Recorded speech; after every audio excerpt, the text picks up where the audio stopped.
Study IQ IAS, अब तैयारी हुई अफोर्डेबल। मिडिल क्लास इस टर्मिनोलॉजी की एक्चुअली कोई ऐसा डेफिनेशन है नहीं। कुछ लोग मिडिल क्लास टर्म को डेरोगेटरी तरीके से यूज करते हैं।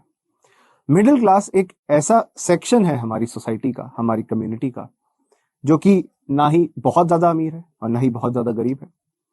इंडिया के अंदर मिडिल क्लास रिसेंटली कुछ नए फिनोमिना से गुजर रहा है, खासकर कोविड के बाद। कोविड के दौरान कई सारी ऐसी फैमिलीज जो मिडिल क्लास से बिलोंग करती थी, वो गरीबी की वजह से पुअर या लोअर क्लास या पुअर सेक्शंस की तरफ चली गई। उसका कारण यह था कि मिडिल क्लास के ऊपर सबसे ज्यादा बोझ पड़ा लॉकडाउन का और कोविड पैंडेमिक का।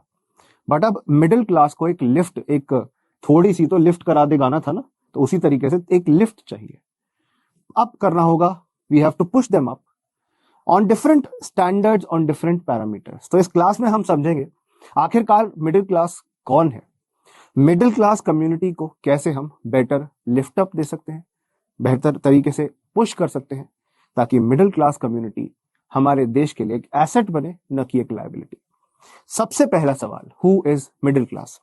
इसको समझाते समय मैं आपको कुछ रिसर्च का हवाला दूंगा, कुछ रिपोर्ट्स का हवाला दूंगा। एक रिपोर्ट है हमारे पास प्यू रिसर्च सेंटर की, global income category by percentage, जो कि दुनिया के अंदर अलग अलग कंट्रीज को और वर्ल्ड लेवल पर अलग अलग कंट्रीज को मिडिल क्लास की कैटेगरी में कैटेगराइज करती है। अब जैसे पुअर, गरीब, इंडिया के अंदर बाकी वर्ल्ड के मुकाबले ज्यादा है, ज्यादा क्वांटिटी में आपको देखने मिलेंगे। इंडिया के अंदर in comparison with the rest of the world poor people are more, और वो ये डायग्राम इजीली आपको सिग्निफाई कर दे रहा है, राइट। अब लो या लोअर मिडिल क्लास, उसको आप देखेंगे वो भी इंडिया में बाकी कंट्रीज के मुकाबले काफी ज्यादा है। बट जो एक्चुअली ट्रू मिडिल क्लास है इंडिया के अंदर, ट्रू मिडिल क्लास तो सिर्फ 2% है। लोअर मिडिल क्लास फिर भी काफी ज्यादा परसेंटेज पर है, काफी हाई परसेंटेज पे आपको देखने मिलेगा, मोर देन 80% पे देखने मिलेगा। बट मिडिल क्लास या ट्रू मिडिल क्लास जो एक्चुअली बीच में है, वो सिर्फ 2% है।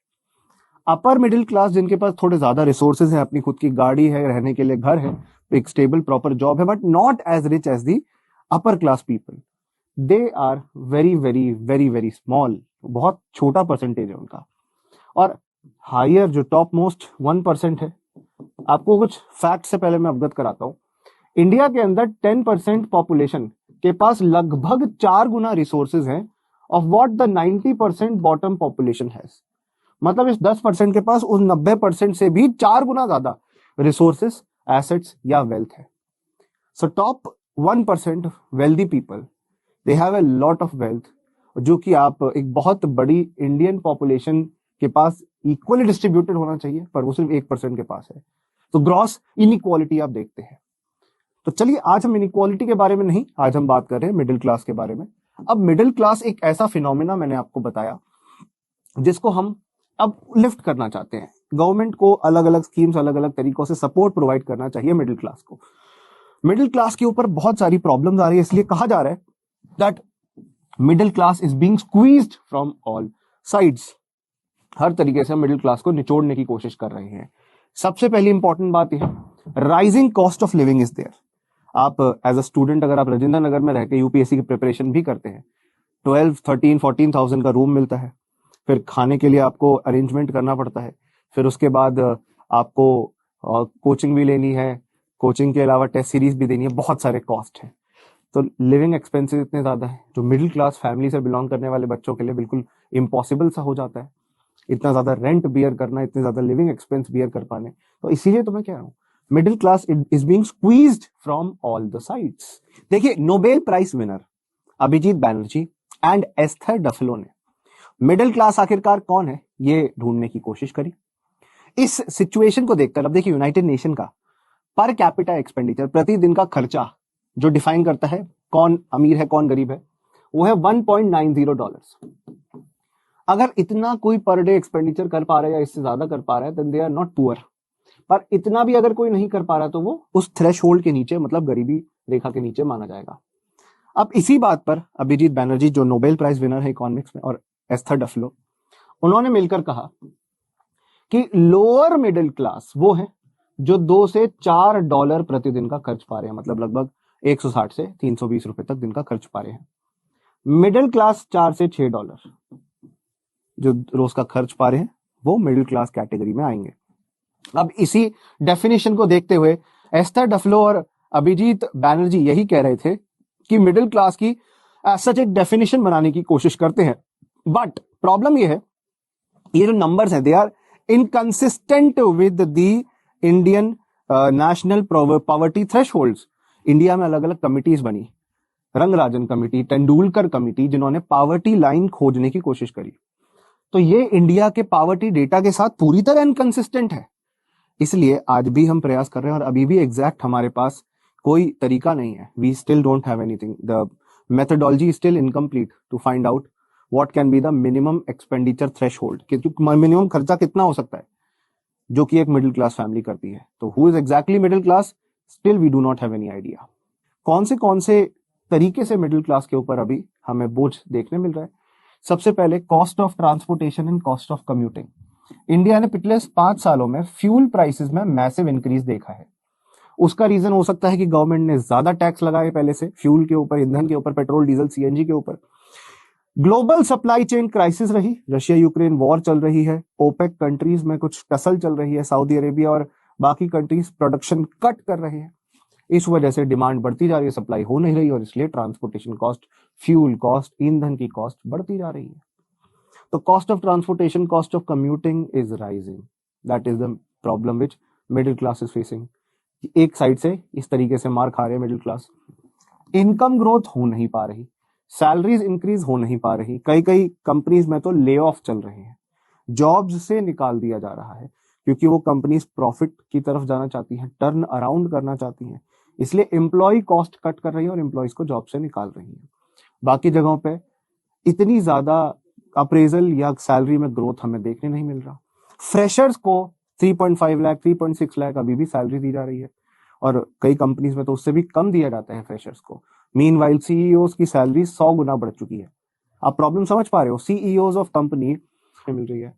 फूड एक्सपेंसेस, फूड प्रोडक्शन के अंदर भी कुछ हमें प्रॉब्लम्स, कुछ सप्लाई चेन इश्यूज देखने मिल रहे हैं। वेदर प्रॉब्लम्स की वजह से, मौसम खराब होने की वजह से, ओले गिरने की वजह से कई बार खड़ी फसल खराब हो जाती है। तो वो जैसे टमेटो, अनियन, पटेटो, आलू प्याज टमाटर, हर घर में ही आलू प्याज टमाटर का इस्तेमाल होता है। हर घर में, कोई आप ऐसा हाउस इमेजिन नहीं कर सकते जहां पे इन सब्जियों का यूज नहीं किया जाता। तो बेसिकली जो मैं बात बता रहा हूँ, food expenses are rising and because of this rise in expense एक फैमिली के पास बाकी एरियाज में पैसा खर्चने की गुंजाइश ही नहीं बच रही है क्योंकि ज्यादातर पैसा फूड रिलेटेड कमोडिटीज को खरीदने में चला जाता है because it has become so expensive. 150 rupees kilo तक रेट पहुंच जाता है कुछ कुछ चीजों का, फ्रूट्स, वेजिटेबल्स और बाकी चीजों का। तो आप समझ सकते हैं this is creating a big hole in the pocket of the middle class. इसीलिए तो निचोड़ रहा है, स्क्वीज हो रहा है मिडिल क्लास हर तरफ से। उसके अलावा कॉस्ट ऑफ लिविंग, रेंट, किराया बढ़ता जा रहा है, रहने की कॉस्ट महंगी से महंगी होती जा रही है। अर्बन एरियाज में खासकर, शहरों में खासकर, अर्बन एरियाज में बेटर फैसिलिटीज भी नहीं है। अर्बनाइजेशन जो हुआ शहरों में, दिल्ली, पुणे, बेंगलुरु, हैदराबाद, यहाँ पर हैजर्ड और रैपिड अर्बनाइजेशन हुआ कई कई जगहों पे। उस वजह से घर बस गए हैं, बिल्डिंग्स बन गई हैं, पर उनसे जुड़ी हुई जो फैसिलिटीज जैसे कि प्रॉपर रोड्स होनी चाहिए वो नहीं है। इस वजह से लंबे ट्रैफिक जाम रखते हैं। बेंगलुरु और गुड़गांव, दिल्ली के पास तो 1-1 किलोमीटर जाने में कई बार 1-1 घंटा तक लग जाता है, 1 आवर। उसके अलावा आपको ये भी समझ आएगा और भी प्रॉब्लम्स का सामना करना पड़ रहा है। फैसिलिटीज उतनी अच्छी नहीं है, बिजली नहीं आती 24 आवर्स, पानी की फैसिलिटी, वाटर फैसिलिटी नहीं है। So lot of problems are there. Still cost of rent is rising. Mumbai के अंदर रेंट देखो 60-70 हजार में तो 1 BHK मिलता है। उसके अलावा इन्फ्लेशन, महंगाई बढ़ती जा रही है। कोई भी चीज खरीद लो, 10 साल पहले जो रेट होता था आज जो रेट है उसमें जमीन आसमान का फर्क है। और ये ज्यादा प्रॉब्लम तब क्रिएट करती है जब इनकम स्टैग्नेंट रह जाती है। इनकम इतनी है, महंगाई इतनी बढ़ गई, कैसे कैसे गुजारा करेगा कोई। तो मिडिल क्लास को इन सारे एरियाज में इम्पैक्ट लगता है। बाकी नॉन फूड एसेंशियल कॉस्ट के तहत हेल्थ, एजुकेशन, इनके ऊपर खर्चा आता है। नॉन फूड, जो फूड से नहीं जुड़े हुए पर एसेंशियल है, एजुकेशन लेना एसेंशियल है, हेल्थ। हर मिडिल क्लास परिवार चाहता है कि उनके बच्चों को बेटर से बेटर एजुकेशन मिले, कॉम्पिटिटिव एग्जाम की तैयारी करें। IIT, IIM के सपने, मेडिकल के सपने बच्चों को दिखाते हैं, उसके लिए कोचिंग करवाते हैं, फीस भी देनी पड़ती है, एक्सपेंसिव पड़ता है उनके लिए। हेल्थ केयर पर हमारे देश में out of the pocket expenditure बहुत हाई है in comparison to other countries, in comparison to UK, Canada, जहाँ पे नेशनल हेल्थ सर्विस के तहत आपको health care facility affordable, accessible, available and qualitative मिलती है। Good quality of health care is provided to you. तो ये सब अगर आपको मिल रहा है, so then there shall be no problem. But India में हम ये सब ऑफर नहीं कर पा रहे हैं। अगर हेल्थ है, एजुकेशन फैसिलिटी है, हेल्थ केयर के लिए जन आरोग्य योजना, आयुष्मान भारत योजना है, it is for limited number of people, nearly 1/3 population. हमारी बाकी पॉपुलेशन का क्या, पहली बात। तो दूसरी चीज, अवेयरनेस की कमी है, लोगों में पता ही नहीं है कि ऐसी स्कीम्स भी चल रही है। स्कीम्स के बारे में पता चलता है तो एक्सेसिबल नहीं हो पाती उन्हें, किस डिपार्टमेंट में कहाँ जाना है, किस बाबू से, किस अफसर से मिलना है, नहीं पता। So these are the associated problems and lot of problems are there. Lifestyle related issues हैं, बहुत सारे इश्यूज हैं जो कि मिडिल क्लास जिससे परेशान हो रखा है, जिन प्रॉब्लम से सफर करता है। अब आप देख पा रहे होंगे, इसीलिए तो हम बात कर रहे हैं that middle class is being squeezed from all sides. लोगों के घर के, हाउस होल्ड के, परिवारों के बजट बनते हैं। आमदनी अठन्नी खर्चा रुपया नाम का एक स्टेटमेंट है, जिसका मतलब है इनकम कम है, एक्सपेंसेस शूट अप कर जाते हैं। तो कई बार खर्चे कर्ज लेकर, उधार लेकर, डेट लेकर भी पूरा करना पड़ता है। This you have to understand. Yet the income profile of the group has changed and it has consolidated its purchasing power. Income profile बदली है। पहले अगर मिडिल क्लास मान लेते हैं, 15 से 20 हजार रुपए कमाने वाले को आप कहते थे, तो आज के टाइम में सैलरीज, गवर्नमेंट जॉब के अंदर 7th पे कमीशन आया, प्राइवेट सेक्टर में मार्जिनल इंक्रीज हुआ, पर थोड़ा सा इंक्रीज तो हुआ है। तो चेंजेस हुई है आपके सैलरी प्रोफाइल, इनकम प्रोफाइल में of number of Indians. But आपको देखने मिल रहा है कि अगर आपको परचेजिंग पावर बढ़ती हुई देखने मिल रही है, कि लोग ज्यादा खर्चा कर पा रहे हैं, ज्यादा महंगी चीजें खरीद पा रहे हैं, पहले से ज्यादा एक्सपेंसिव चीजों पे खर्च पा रहे हैं, तो ये मत सोचिएगा कि इनकम बढ़ी है। ना ना ना, it can be fuelled by debt and it is fuelled by debt. कि उधार लेकर, डेट लेकर लोगों ने अपनी जरूरतें पूरी करी हैं, उधार ले लेकर, डेट ले लेकर। तो don't you misunderstand, middle class की अगर परचेसिंग पावर बढ़ी या वो ज्यादा परचेजेस कर पा रहे हैं, this is all because of increase in debt, उधारी लेकर। तो ये एक और बोझ कंधे पे कि आज उधार ले रहे हो, कल इंटरेस्ट भी तो चुकाना पड़ेगा। तो मिडिल क्लास के ऊपर एक और बोझ इससे बड़ा है। So that is why I am saying middle class needs a lift. This you should understand. The top 1% has largely benefited from economic reform which have happened in our country. सरकार ने आर्थिक सुधार करने की बहुत कोशिश करी है। 1991 के बाद से पिछले 30-31 ईयर्स में बहुत चेंजेस करने की कोशिश करी है। बट क्या इससे गरीबों का फायदा हुआ है, या जो पहले से वेल ऑफ थे उनका ज्यादा फायदा हुआ है? The top 1% has benefited the most as in comparison with the low और मिडिल इनकम ग्रुप्स। सबसे ज्यादा जो पहले से अमीर थे उन्होंने ज्यादा फायदा उठाया। और समझते हैं, आपको देखने मिलेगा जो हमारे पास मिडिल क्लास 2% के करीब, जो मैंने आपको बताया, जो प्योरली मिडिल है, क्योंकि मिडिल को भी हमने 3 हिस्सों में बांट के देखा। पहला था आपका लोअर मिडिल क्लास, दूसरा था आपका मिडिल क्लास, और तीसरा था आपका अपर मिडिल क्लास। तो जो पहले से ही लोअर मिडिल क्लास है, इसके ऊपर हाई टैक्सेस का बोझ है, इनकम टैक्स, जीएसटी, अलग अलग टैक्सेस देने पड़ते हैं। उसके बाद टैक्स अगर कोई चुका रहा है तो बदले में वेलफेयर सर्विसेज, फैसिलिटीज मिलनी चाहिए, वो भी नहीं मिल पा रही हैं, वो भी प्रॉपर्ली नहीं मिल पा रही है। चलने के लिए अच्छी सड़क, पोल्यूशन फ्री एनवायरनमेंट, इसके साथ साथ कई सारी सर्विसेज जो मिलनी चाहिए थी, जो बाकी स्कैंडिनेवियन कंट्रीज, न्यूजीलैंड, ऑस्ट्रेलिया, बाकी देशों में मिल पाती है उनके सिटीजन्स को, कम, इससे भी कम टैक्स देने पर वो चीजें हमें नहीं मिल पा रही है। तो सवाल यही उठता है कि आखिरकार मिडिल क्लास टैक्स पे क्यों करे। आप मेरे साथ मेरे टेलीग्राम चैनल पे भी कनेक्ट हो सकते हैं और मेरी मेल आईडी पे भी जुड़ सकते हैं। मेरा टेलीग्राम चैनल है Vasu Katara study IQ। Telegram app में जाके बस आपको सर्च करना है वसु कटारा स्टडी IQ, उस चैनल को ज्वाइन कर लेना और मेरे साथ आप कनेक्ट होकर कोई भी क्वेश्चन पूछ सकते हो यूपीएससी प्रिपरेशन से जुड़ा हुआ। मेरी कई सारी क्लासेस, मेरी कई सारी वीडियोस का आप लुफ्त उठा सकते हैं। जरूर मेरे टेलीग्राम चैनल पर जुड़िएगा।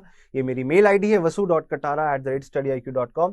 इसके साथ साथ अगर आप एक सीरियस एस्पिरेंट है, यूपीएससी की तैयारी कर रहे हैं, तो आप जरूर से studiiq.com पे आकर, studiiq.com हमारी वेबसाइट है, उसमें आकर हमारा बैच 8 जो कि 2024 की प्रिपरेशन के लिए नया बैच स्टार्ट हुआ है, इसमें जुड़ सकते हैं। अभी ये 14 नवंबर से क्लासेस स्टार्ट हो जाएंगी। इसकी पहले पॉलिटी की क्लासेस होंगी, फिर ज्योग्राफी, फिर इस तरीके से अलग अलग क्लासेस आपको देखने मिलेंगी। ये शेड्यूल रहेगा। 14 नवंबर से पॉलिटी, फिर ज्योग्राफी, फिर ऐसे इकोनॉमिक्स, मॉडर्न हिस्ट्री, सोसाइटी, ऐसे, एथिक्स, डिजास्टर मैनेजमेंट, बहुत सारे इंपॉर्टेंट सब्जेक्ट्स कराए जाएंगे। मैं खुद एथिक्स और गवर्नेंस जैसे इंपॉर्टेंट एरियाज कवर कराऊंगा आप सबको, ताकि आपकी बेस्ट प्रिपरेशन हो सके। इस कोर्स में आपको एक्सपर्ट फैकल्टीज से पढ़ने का मौका मिलेगा। 14 नवंबर से शाम 6 बजे 2.5 से 3 घंटे की क्लासेस होने वाली हैं स्टार्ट, जो कि आपका लगभग 1.5 साल चलेंगी और 2 साल के लिए कोर्स वैलिड रहेगा। 1000 आवर्स ऑफ लाइव क्लासेस, उनकी रिकॉर्डिंग्स भी देखने मिलेंगी लाइव लेक्चर्स की। उसके अलावा सारी एनसीईआरटीज बेसिक से कवर कराई जाएंगी। हैंड रिटन नोट्स दिए जाएंगे, नोट्स भी खुद नहीं बनाने, हम आपको रिटन नोट्स प्रोवाइड कर रहे हैं और रिवीजन नोट्स प्रोवाइड कर रहे हैं, हैंडआउट्स प्रोवाइड कर रहे हैं। उसके अलावा जो बाकी जगहों पे आपको देखने नहीं मिलता, 1-1 लाख 1.5 लाख की फीस लेकर जो आपको मेंटरशिप सपोर्ट प्रोवाइड करते हैं इंस्टीट्यूट्स, वो सेम मेंटरशिप सपोर्ट आपको कितने में मिल जाएगा? गेस 24,499 तो यहाँ पे लिखा है। एडमिशन में इससे भी ज्यादा आपको डिस्काउंट मिल सकता है अगर आप Vasu live coupon code VASULIVE Vasu live coupon code use करेंगे। VASULIVE Vasu live coupon code use करके 18,999 का हो जाएगा। जो चीज आपको live classes, recordings, hand written notes, prelims test series, daily answer writing practice programme, जिसके तहत बेसिकली आप क्वेश्चन का आंसर लिख के चेक करवा सकते हैं हमारे मेंटर्स, हमारे एक्सपर्ट से, ये सब आपको देखने मिलेगा under one umbrella, under one ecosystem, that is study IQ IAS। तो जरूर जुड़िएगा, वेबसाइट पर जाइए, वेबसाइट पर जाके सामने ही आपको बैच 8 देखने मिलेगा। 2024 के लिए है लाइव बैच। 14 नवंबर से क्लासेस स्टार्ट हो जाएंगी शाम को, डेली जुड़ना है। See you all in the batches. Good luck. Do not forget to use Vasu live for maximum discount during admission process. Good luck, goodbye, take care and stay connected. Good luck. Hi, I'm Dorpun Natto and I have subscribed to Study IQ course. This course is really comprehensive and detailed. This course provides live classes and also live doubt clearing sessions. PDF and PPT notes are available after each class. Preparing for UPSC CSE requires tremendous hard work and also proper guidance. And Study IQ is providing good guidance for the aspirants to prepare for UPSC prelims and mains efficiently, and that also at a very affordable cost. I am preparing for UPSC CSE 2023 and thank you Study IQ for helping me out. Study IQ IAS, अब तैयारी हुई affordable.